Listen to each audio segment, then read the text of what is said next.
Tell me more. Okay, now, this one we are trying to explain the relationship between, what is happening in our atmospheric pressure on the things that we are doing at this point. Now, we have here a cup, then we have here a container filled with water. Now, your task is to identify the question here. Will the cup fall in the ground? If I will, if fall, I will release. Or will hold only the container. Okay, so try to hold it up now. Okay, bumagsak ba? Okay, so who answered no? Who answered yes? Why? Okay, now, so try to do like this. Try to do like this fall. Try to do this one.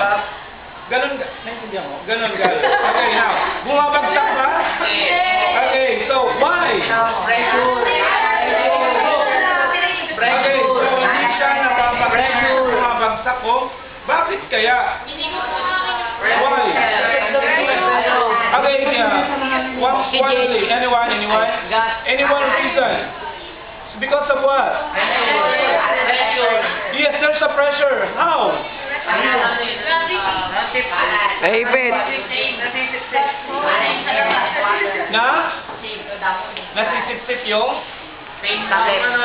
Talk to him. Okay.